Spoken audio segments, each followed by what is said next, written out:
चलो बाळको આપણે chapter number 21 માં ભણી રહ્યા છે। આગળનો સવાલ જોઈએ તો અતિ મહત્વનો સવાલ છે બાળ મજૂરીનો અર્થ આપી બાળ મજૂરી કયા કયા ક્ષેત્રોમાં જોવા મળે છે ને બાળ મજૂરીના કારણો।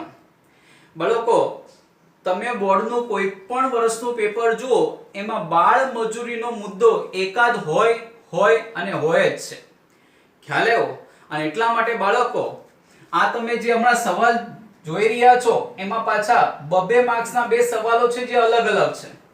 એક છે તમને આવો સવાલ 2 માર્ક્સમાં પૂછી શકાય બાળ મજૂરી કયા કયા ક્ષેત્રોમાં જોવા મળે છે, ખ્યાલ આવ્યો।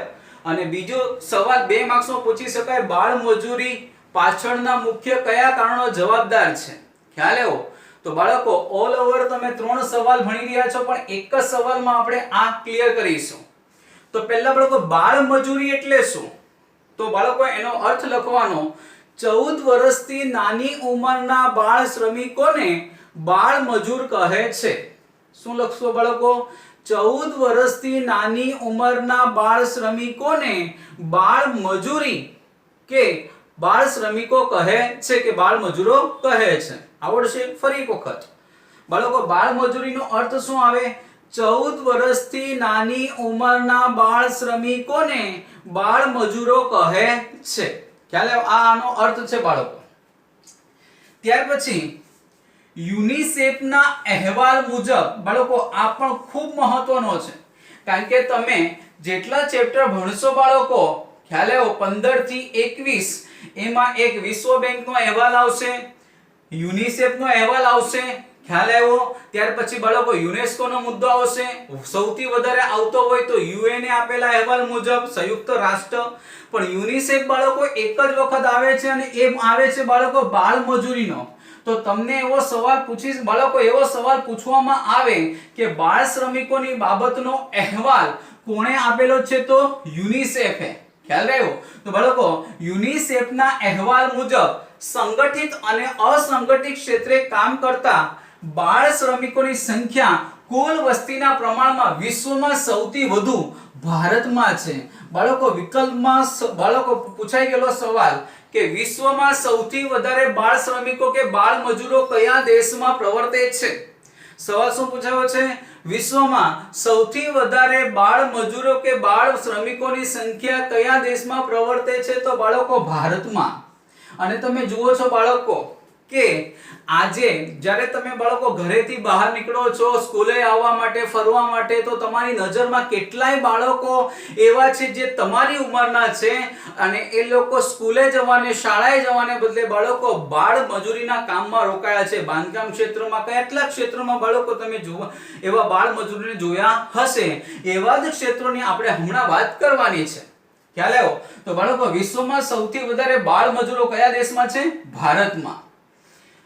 હવે કયા કયા ક્ષેત્રોમાં? તો બાળકો આ એનો બીજો સવાલ કે બાળ મજૂરી આપણને કયા કયા ક્ષેત્રોમાં જોવા મળે? એકદમ સરળ સવાલનો જવાબ છે બાળકો, કારણ કે તમને ખબર જ છે, ખાલી તમારે બાળકો આ સવાલ સમજવાનો છે કે બાળ મજૂરી કયા કયા ક્ષેત્રોમાં, તમને ખ્યાલ આવી જાય તો એટલે બાળકો 2 માર્ક્સનો સવાલ તમારા માટે આ રોકડા છે, ખ્યાલ આવ્યો? તમને મળી જ જાય બાળકો, એકદમ સરળ સવાલનો જવાબ છે।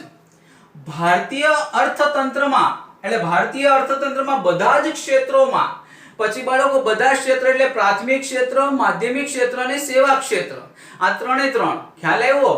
તો બાળકો ભારતીય અર્થતંત્રમાં બધા જ ક્ષેત્રોમાં, બધા ક્ષેત્રો એટલે બાળકો આ તમે ચેપ્ટર નંબર 15 માં આની ઇન્ફોર્મેશન મેળવેલી છે, ખ્યાલ આવ્યો? પ્રાથમિક ક્ષેત્ર એટલે બાળકો ખેતી સાથે સંકળાયેલું, માધ્યમિક ક્ષેત્ર એટલે ઉદ્યોગ સાથે સંકળાયેલું અને સેવા ક્ષેત્ર એટલે બાળકો વિવિધ સેવાકીય બાબતો છે, બેંક છે, ટેલિફોન છે, આવા ક્ષેત્રોમાં બાળકો આપણે સેવા ક્ષેત્રનો સમાવેશ, વીજળી છે, તો આવા ક્ષેત્રો એટલે બાળકો બધા ક્ષેત્રોમાં બાળ મજૂરી વિપુલ પ્રમાણમાં જોવા મળે છે।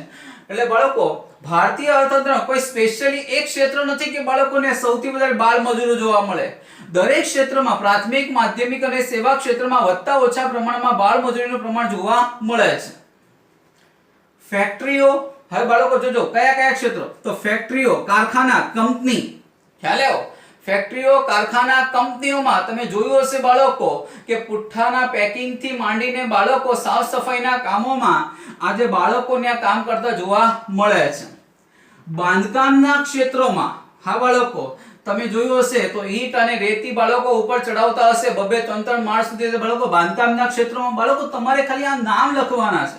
તમારે બાળકો હું તમને સમજાવવાનો પ્રયત્ન છું એવું તમારે લખાણ લખવાનું નથી, તમારે એટલું લખવાનું કે ફેક્ટરીઓ, કારખાના કે કંપનીઓમાં. બીજું બાંધકામના ક્ષેત્રોમાં જોખમી વ્યવસાયો જેવા કે કયા કયા?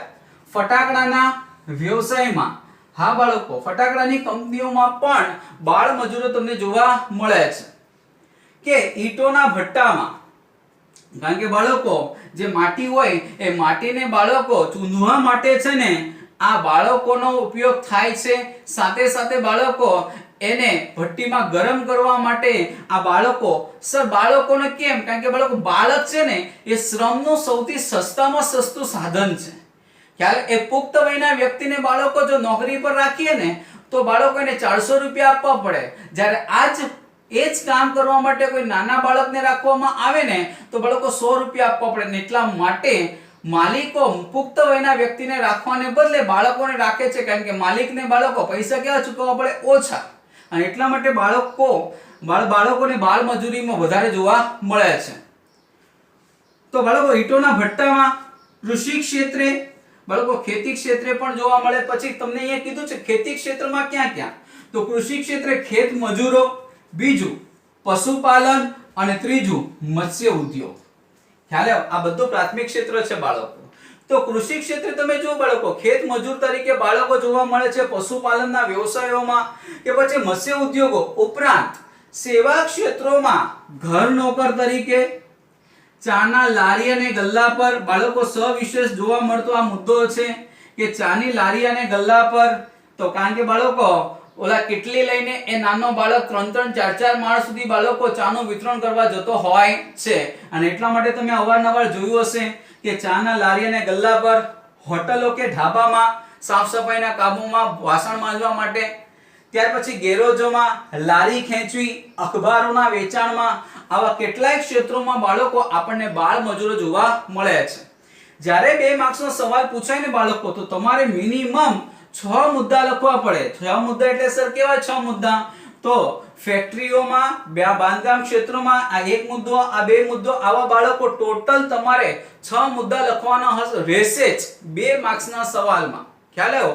તો બાળકો ફેક્ટરીઓમાં, બાંધકામના ક્ષેત્રમાં, જોખમી વ્યવસાય જેવો કે ફટાકડાના વ્યવસાયમાં, ઈંટોના ભઠ્ઠામાં, કૃષિ ક્ષેત્રે, પશુપાલન, ખેત મજૂરો, મત્સ્ય ઉદ્યોગ, ઉપરાંત સેવા ક્ષેત્રમાં ઘર નોકર તરીકે, ચાને લારી અને ગલ્લા પર, હોટલો કે ઢાબામાં, ગેરેજોમાં, ત્યાર પછી બાળકો લારી ખેંચવી અને બાળકો અખબારોનું વેચાણ કરવા માટે બાળ મજૂરો ના ક્ષેત્રમાં બાળ મજૂરો આપણને જોવા મળે છે. ત્યાર પછી બાળકો આગળનો સવાલ, બાળ મજૂરીના કારણો. એવા કયા રીઝન છે કે બાળકોએ ભણવાની ઉંમરે કામ કરવા જવું પડે છે?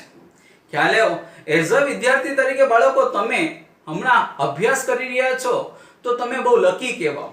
એની પાછળનો મૂળ રીઝન છે બાળકો, કારણ કે કેટલાય બાળકો તમારી ઉંમરના છે, એ તમારી ઉંમરના બાળકો શાળાએ ન જતા એ લોકો મજૂરી કામ કરવા જવું પડે છે, કારણ કે એની મજબૂરી છે. એવા કેટલાક બાળકો એવા મજબૂરી વશ છે બાળકો કે જેને કામ કરવા જવું પડે છે. હવે એની તુલનામાં બાળકો you are the so lucky person. ખ્યાલ આવ્યો? તમે બહુ લકી કહેવાઓ, તમે નસીબદાર કહેવાય કે બાળકો તમને અભ્યાસનો મોકો મળ્યો છે. ખ્યાલ આવ્યો? અને આપણે ગુમાવવો જોઈએ નહીં. અને એટલા માટે બાળકો આપણે આ ચર્ચા કરીએ કે એવા કયા રીઝન છે, એવા કયા કારણો છે કે તમારી ઉંમરના બાળકોએ બાળ મજૂરી કરવા જવું પડે છે. તો બાળ મજૂરી મજબૂરી વશ કરવા પાછળના ઘણા કારણો છે, જેમ કે ગરીબી. બાળકો આ સૌથી મોટો મુદ્દો છે. ખ્યાલ આવ્યો? ગરીબી. કારણ કે ગરીબીને કારણે બાળકો એમને પૂરતી આવક હોતી નથી અને આવક ન હોવાને કારણે કુટુંબના નાના મોટા બધા સભ્ય બાળકો કામ પર જવું પડે છે. અને એટલા માટે બાળકો કહેવાય કે ગરીબી એ એક મૂળ કારણ જવાબદાર ગણવામાં આવે છે. માતા પિતાની નિરક્ષરતા આ બીજું રીઝન છે બાળકો. હંમેશા યાદ રાખજો, એજ્યુકેટેડ પેરેન્ટ્સ બાળકોએ પોતાના બાળકોને હંમેશા ભણાવવાનો આગ્રહ રાખે છે, પણ જે માતા પિતા અભણ છે, નિરક્ષર છે, ખ્યાલ આવ્યો બાળકો, એમના બાળકોને તેઓ કોઈ દિવસ ભણાવવાનો આગ્રહ રાખતા નથી. શું કામ? કારણ કે તેઓ પોતે જ ભણેલા નથી. પણ જે માતા પિતા બાળકો ભણેલા હોય, સારી નોકરી કરતા હોય, તો તે હંમેશા પોતાના બાળકોને ભણાવવાનો આગ્રહ રાખે છે. કુટુંબનું મોટું કદ, સ્વાભાવિક છે બાળકો, કુટુંબનું મોટું કદ પણ જવાબદાર છે. અને એટલા માટે સરકારે કીધું છે બાળકો કે નાનું કુટુંબ સુખી કુટુંબ. ખ્યાલ આવ્યો? અને વર્તમાન સમયમાં બાળકો, વર્તમાન સમયમાં જો કુટુંબનું મોટું કદ હોય તો તેના ખર્ચા ખૂબ વધી જાય છે. સર, આવક પણ વધે છે, પણ આવક ત્યારે વધે બાળકો જ્યારે બધા સભ્યો કામ કરે. અને બધા સભ્યો કામ કરે તો બાળકો, નાની ઉંમરના જે બાળકો છે એમને પણ કામ પર જવું પડે છે. ને એટલા માટે કુટુંબનું મોટું કદ પણ જવાબદાર છે. કૌટુંબિક જરૂરિયાત પૂરી કરવા બાળકો, એક તો કુટુંબની જરૂરિયાતો પૂરી કરવા ઘણીવાર નાના બાળકોએ કામ પર જવું પડે છે. કુટુંબમાં પુખ્ત સભ્યોની બેકારી, બહુ મસ્ત મુદ્દો છે બાળકો. ઘણીવાર 5 જણાની ફેમિલી હોય અને 5 જણાની ફેમિલીમાં બાળકો કમાનાર એક જ વ્યક્તિ હોય અને એ એક વ્યક્તિને જો કંઈક આકસ્મિક પરિસ્થિતિ એવી સર્જાય કે તે કામ ન કરી શકે, એટલે કહેવાય કુટુંબમાં પુખ્ત સભ્યોની બેકારી, કે કામ ન કરી શકે. આવા સંજોગોમાં કુટુંબનો જે બાળકો છે એ બાળકોએ ના છૂટકે એ લોકોએ મજૂરી કામ કરવા જવું પડે છે. ખ્યાલ આવ્યો? એટલા માટે બાળકો, જ્યારે કુટુંબનો પુખ્ત વયનો વ્યક્તિ એટલે વડીલ વ્યક્તિ બાળકો, જ્યારે એને આકસ્મિકતા કે બેકારી સર્જાય ત્યારે બાળકો એના જે બાકીના સભ્યો છે એને નોકરી પર જવું પડે છે. ઘરેથી ભાગીને શહેરમાં વસતા બાળકો આશ્રયના અભાવે પોતાનું જીવન ટકાવવા, આજીવિકા મેળવવા માટે. હા બાળકો, કેટલાક બાળકો એવા હોય કે તેઓ ઘરને છોડી દે છે બાળકો, અને ઘરને છોડીને બાળકો શહેરમાં, મોટા ભાગે ગામડાઓમાં તમે જો બાળકો, ગામડાના બાળકો એ ગામડાનો ત્યાગ કરીને શહેરમાં જાય છે. પણ બાળકો શહેરમાં એમને માટે એ અભ્યાસ કરવા માટે તો નહીં, અને અભ્યાસ કરે બી કઈ રીતના બાળકો, એમની પાસે પૂરતી વ્યવસ્થા હોતી નથી. અને એટલા માટે સ્થિતિ શું થાય, તો ના છૂટકે બાળકો એમને પોતે આજીવિકા, જીવન જરૂરિયાતની ચીજ વસ્તુ મેળવવા માટે એમને નાનું મોટું કામ કરવું પડે છે અને બાળ મજૂરીમાં ધકેલાય છે. અનાજ અને નિરાધાર બાળકો, જે બાળકો અનાજ છે કે જેને કોઈનો આધાર નથી, એવા બાળકો પણ બાળ મજૂરી કરે છે. આશ્રય આપનાર સગા સંબંધી દ્વારા આશ્રય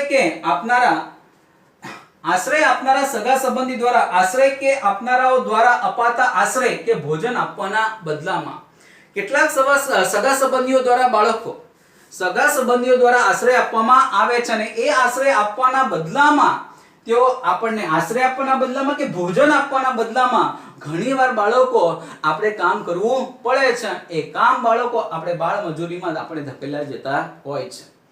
તો બાળકો, આ બધા કારણો છે અને જેને કારણે બાળ મજૂરીનું નિર્માણ વધુ ને વધુ વધતું જાય છે. ખ્યાલ આવ્યો? જો કે બાળકો, એક ચિંતાજનક વિષય એ પણ છે કે આખા વર્લ્ડની અંદર સૌથી વધારે બાળ મજૂરો આપણા દેશમાં જોવા મળે છે. ખ્યાલ આવ્યો? તો બાળ મજૂરીના મુદ્દો છે બાળકો, અર્થ છે, બીજું કયા ક્ષેત્રમાં, જે 2 માર્ક્સનો સવાલ છે. અને બાળકો, બાળ મજૂરીના કારણો જે 2 માર્ક્સનો સવાલ છે. સર, આખો સવાલ પૂછાય ખરા? નહીં બાળકો, શક્યતા નથી, આજ સુધી નથી પૂછાયો નથી. પણ બાળકો, તમને બાળ મજૂરીનો અર્થ આપી કયા ક્ષેત્રોમાં, અને બાળ મજૂરીનો અર્થ આપી બાળ મજૂરીના કારણો ખ્યાલ આવ્યો કયા છે, એ તમને 2 માર્ક્સમાં અલગ અલગ પૂછી શકાય. ખ્યાલ આવ્યો? હોમવર્કમાં બાળકો તમારે આ એક વખત લખવું પડશે. નેક્સ્ટ લેક્ચરમાં બાળકો આપણે નવા સવાલ સાથે મળીશું.